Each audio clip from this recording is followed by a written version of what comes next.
We've got the real reason for the absence of the Wyatt Sicks faction. Jordynne Grace says she will definitely not be at the Royal Rumble, obviously. And a WWE star is returning next week. It's time for the news. The Wyatt Sicks recently drafted to Friday Night SmackDown. We've not seen them for a little bit, and we have the reason why, according to a report from Fightful Select. Apparently, one of the members of the faction is sidelined with an injury. It's not specified which member is currently hurt, but the report does specifically note that they are not off TV because of all the Alexa Bliss issues with WWE. Obviously, there's some sort of contract drama going on there where Alexa has reportedly asked for increased perks or more money or something like that, and WWE want to keep her on her current deal, but apparently that does not faction into things. With this one, the only person surely this can be is Bo, right? Because the whole point of a faction is if somebody gets hurt, it doesn't matter because you've got so many other people. That's a great point, to be honest. It's got to be Uncle Howdy as the leader, but if that's the case, could you not just have him sitting in a rocking chair, not getting physical? I guess you could, but then you want to see the attraction of Bo at the same time, don't you? Yeah, well, you can, but like he could send the other members to do his bidding he for could him. I guess as well, it depends where maybe they wanted the story to go in the first place. Anyway, if they had sort of certain things played out, and like a big factor of it was, say, Bo versus someone, then of course it makes sense that they want to maybe not do that straight away. However, saying that, the other members do like to just chuck each other around in moves for offense against their opponents. So it could be anyone. It could be anybody. So we'll keep you updated on that. I'm looking forward to seeing them back on TV. Me too. Seeing what they're going to end up doing on SmackDown. Yeah. Me too. I really am. I like the fact that they've got a little bit of the supernatural, I guess, even though it's not really tapped into that much. It's more of just like, ooh, the spooky VHS kind of, you know. But I like it when they get in there because it's just no nonsense, isn't it? It's just wrestling. Yeah, it's good. It's just wrestling. It's just wrestling. Speaking of Alexa Bliss, a little bit of a return update from Alexa Bliss herself. She posted a picture of herself with her baby to social media late last night with the caption, "If you need me, I'll be here for a while," as in she's going to be there with her kid and potentially not in a WWE ring anytime soon, it seems. I don't know what to make of this stuff. It could be a ruse. Yeah, I think we'll see her at the Rumble. Yeah, do you reckon? Yeah, why not? I reckon they've sorted it all out. Okay. I don't know. No, I have no idea. I miss her. I really miss her. Every time I do an Alexa Bliss video, I ended up bigging her up and sounded like a pervert as a result of it because she's one of my favorites of the last 10, 15 years. I just think she's so class. And it's been so long since we've seen her in WWE. I just want to see her again. She's amazing. I mean, I guess when we're at Rumble season, it's always rife with this person said this thing, so could they just be trying to throw us off the scent kind of thing? Speaking of which, Jordynne Grace is definitely not going to be at the Royal Rumble. She took to Twitter saying, "I'm 100% hosting my mum's 50th birthday party this weekend. Love you all though," accompanied by a booking confirmation for a return flight from Atlanta, Georgia to Austin, Texas.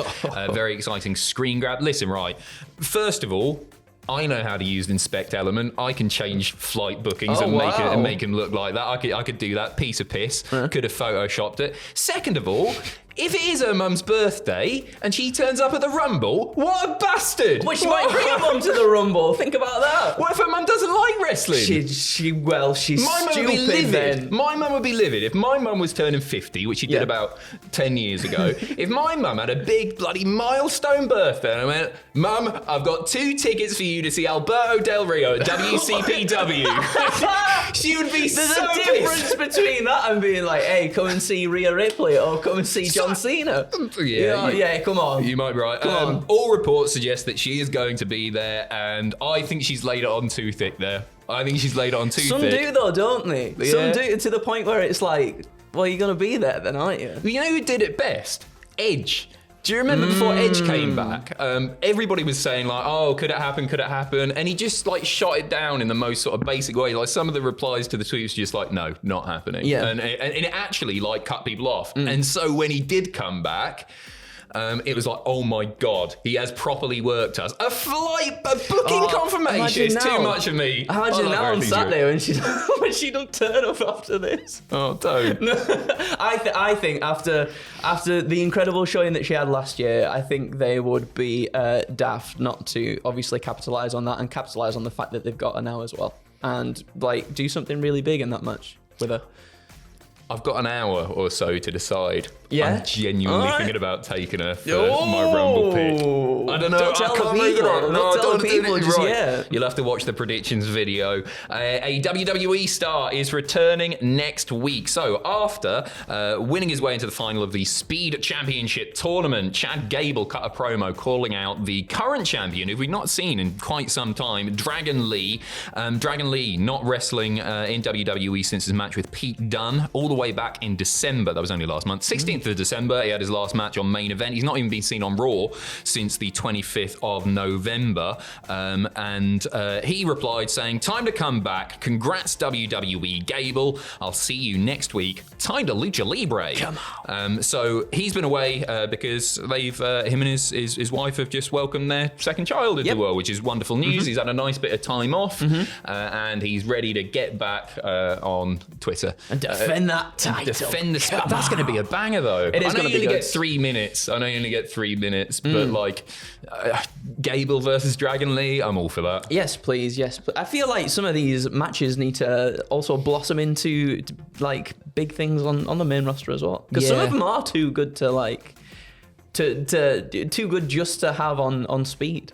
Yeah, I totally agree. And you know what? I just want to see more of Dragon Lee on TV generally. Absolutely. Because he didn't do that much before taking this little break as well, as far as on TV goes. Obviously, he was wrestling on Twitter. Yep. But yeah, it'd be good to see her in some more long-form matches. Yes, please. One man who, again, could be at the Royal Rumble, curious timing on this one, is Omos. He began a run in Pro Wrestling Noah. He was one half of the GHC Tag Team Champions alongside Jack Morris. And then this week, he just got recalled to WWE. They've asked for him back. As I say, curious timing with the Rumble fast approaching. And he'd barely been out there for any time at all, and then vacated the title. A new report from Fightful has noted that Omos impressed those in WWE with his run in Noah and his willingness to go to Japan. I think he's going to be in the Rumble. I think you need a big man spot, don't you? He needs to come out. And, I really hope they present him well. Do you know what I mean? No, because it's been weird with Omos. It's been really weird. Like, I get using him as an attraction. That's totally fine. Yeah. I want to see a more human side of him. And people got really, really behind him just because of the very short run in Japan. People were buzzing for him. This is the clips that we've seen on Twitter as well of him like hitting that last ride was amazing. He's class. He's just class. He really is. I love the report from Fightful noting that Omos impressed those in WWE with his run in Noah and his willingness to go to Japan. He loves anime and all the cool stuff in Japan. Yeah. Like, of course he's going to be willing to go to Japan. But like, he like you said, he seems like a really cool guy. Hopefully they humanize him. I guess in this WWE, in this Triple H era of WWE, we don't see much of the giants, the attractions. I know we get like Braun Strowman and everything like that, but not necessarily like... Omos is a different beast, yeah, exactly. And I get, we've had little bits here and there. They've been quite short matches, and yes, it's often like the other person that's bringing it out of him. But like that match he had with Seth Rollins, I think if you put him in the ring with the right people, you can bring some good stuff out of him. For sure. There's a sort of career path for a giant in WWE, and we saw it with Great Khali. We saw it with Kurgan the Interrogator. So they come in, they're a big, scary person, and then they sort of give up on them a little bit and turn them into a comedy character. Yes. I don't want to see that with Omos, but I also don't want to just see the generic monster giant heel. Agreed, yeah. He's got so much personality, and you don't need to just make him this bland guy who comes out who's just really big. Yes, yeah. There's so much more to do with Omos than that. And again, want to see a more human side of him. Rumble, mere 2 days away now. It is the start of the road to WrestleMania, the best time to be a fan of WWE. Andrew and I are going to be doing live reactions to that show on YouTube. That'll go live tonight, but over on our Patreon, and it's literally it's live right now. If you're watching this video goes live at 2 p.m. If you're watching this, we're live right now, but you won't have missed much. If you get on Patreon, you can watch the Royal Rumble 2020 full show alongside myself and Andrew Hodkinson. Pictures are on the channel for Royal Rumble 2025 right now. Predictions coming up a little bit later today. Thank you very much. I'm absolutely buzzing. Can't wait. This weekend's going to be a hoot. Very excited. Bloody Rumble season. Here we go. Go on. And make sure you tune in for Andrew's song at the beginning of predictions. Stop it. It's the worst. It's going to be the worst one I've done, but I'm going to put a little pizzazz on it. Yeah? That's what I'm going to do. A little pizzazz. God, the excitement level just growing and growing. Thank you very much for watching. See you in a bit.